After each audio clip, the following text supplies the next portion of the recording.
গোবিন্দার জন্মদিনকে কেন্দ্র করে ঠাকুরের কাছে সবাই এসেছি, তাই তো?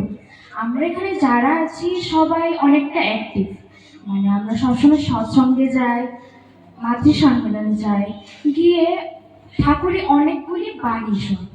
বাণী হয়তো আমাদের এখানে যতজন আছে ওদের হয়তো ওই বাণীগুলি কয়েকটা মুখস্থ আছে।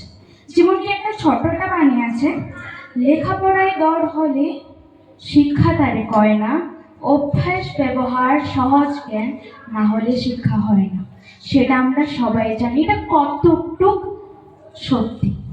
যেমন কি একজন বাবা মা নিজের ছেলে বা মেয়েকে শিক্ষিত করছে, খুব উঁচা দরজায় শিক্ষিত করছে, কিন্তু যখন ও ইঞ্জিনিয়ার হয়ে যাচ্ছে, ডাক্তার হয়ে যাচ্ছে, টাকার মুখ থেকে ফেলছে, কতটা ওর ওর ওর বাবা মার কথা মনে থাকছে?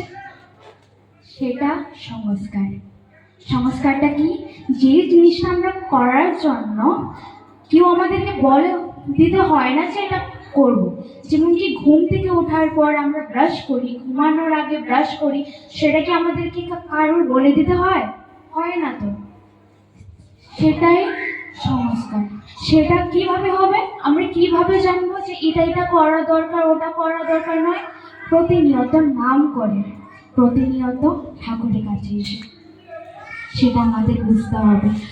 ঠাকুরকে এই জিনিসটা বোঝার আগে আমাদের একটা জিনিস বুঝতে হবে, একটা জিনিস জানতে হবে, কি ওনার প্রতি আমার বিশ্বাসটা কতটুকু, আমি ওনাকে কতটুক নিজের লাইফের মধ্যে ইনভলভ করছি, কতটুক নিজের সব কিছু ওনাকে নিবেদন করছি। ঠাকুর হয়তো আমাদের সাথে এখন নেই নিজের সশরীরে, কিন্তু আমরা যদি অনাথ না হয়ে যায়, উনি আচার্য পরম্পরা দিয়ে গেছেন। উনি আমাদের পরম প্রিয় আচার্য দেবকে দিয়ে গেছেন, যাতে ওনারকে দেখে আমরা বুঝতে পারি, হ্যাঁ ঠাকুর এরকম হয়তো ছিলেন, এরকমই সবাইকে আদর যত্ন করতেন, এরকমই দিনের পর দিন সবাইকে নিজের করে ফেলতেন। তাই তো আমাদের কি করতে হবে? এটা কি বাস নাম করে যেতে হবে, ওনাকে ভালোবাসতে হবে। ডিপি বক্সটা কি? বাস যারা আমাদের থেকে একটু দূরে চলে গেছে, হয়তো কোনো কারণে বা কোনো একটা প্রবলেমে, ওদেরকে আবার নিজের করে ফেলতে হবে। ওরা যে কোনো কারণেই যাক, এখন আমার সাথে 6-7 জন চাই ডিপি বক্সে। এখন যদি ওরা না যায়, আমরা কি যাবো না ডিপি বক্সে? আমাদের সাথে যারা আছে, আমার যেমন কি বন্ধু আছে, ক্লাসমেট আছে, ওদের সাথে একটু ঠাকুরের ব্যাপারে কথা বললাম। সেই জন্যই যদি আমরা এই জিনিসটা করি, তাহলে কিন্তু আমরা ঠাকুরমুখী হয়ে উঠতে পারবো। প্রেমটা কি? আমরা যে জিনিসটার জন্য খাটি, ওটার জন্য প্রেম তৈরি হয়। যেমন কি মায়েরা সংসারের জন্য খাটে, সংসারের প্রতি প্রেম তৈরি হয়। দাদারা ব্যবসার প্রতি, চাকরির প্রতি খাটে, এমনই ব্যবসা চাকরির প্রতি প্রেম তৈরি হয়। আর আমি যদি ওনার প্রতি খাটি, তাহলে ওনার প্রতিও প্রেম তৈরি হবে।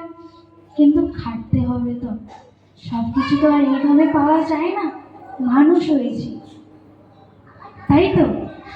আর আমরা সৎসঙ্গীরা কিভাবে শাড়ি আর ধুতির সাথে স্নিকার্স পরে মডার্ন মিউজিকের মধ্যে ভজনকে এনজয় করা যায়, সেটা কিন্তু আমরা বেশ জানি।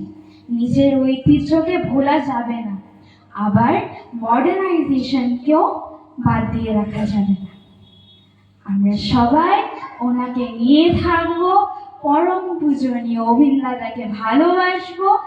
আর এটা করে দেখুন, যদি চেঞ্জ না হয় তাহলে আমাকে বলুন, কারণ কি আমি অনেকটা চেঞ্জ হয়েছি ওনাকে ধরে। পারবো তো? নিশ্চয়ই পারবো। ঠাকুর তো আমাদের সাথে আছেন, পরম পূজ্যপাদ শ্রী শ্রী আচার্য দেব আছেন। উনি বলেন, তোরা যখন ডিবি বক্সে যাস, আমার দুটি চোখ তোদের ঘাড়ে ঘাড়ে থাকে, আমাদের পারতেই হবে। অভিন দাদার স্পিরিটের জন্য কেউ এখন আর বয়সটা ম্যাটার করছে না, সবাই হাঁটছে, সবাই বাড়ি বাড়ি যাচ্ছে। অভিন দাদা বলে, যদি দরকার পড়ে 150 বার যাবি ওর বাড়ি, যে ঠাকুরমুখী হতে পারছে না। সবাইকে মঙ্গলের অধিকার করে নিতে হবে, আর সেটা আমরা পারতেই হবে। তাই বলে আমি আমার ক্ষুদ্র প্রসঙ্গ শেষ করছি। তোমরা সবাই ভালো থেকো, সুস্থ থেকো, ঠাকুরময় থেকো, ঠাকুরকে সবসময় নিজের মাথায় করে রেখো, আর আচার্যদেবকে সবসময় নিজে আদর্শ করে রেখো। তা বলে শেষ করছি। সবাইকে আমার আনন্দিত জয় করি।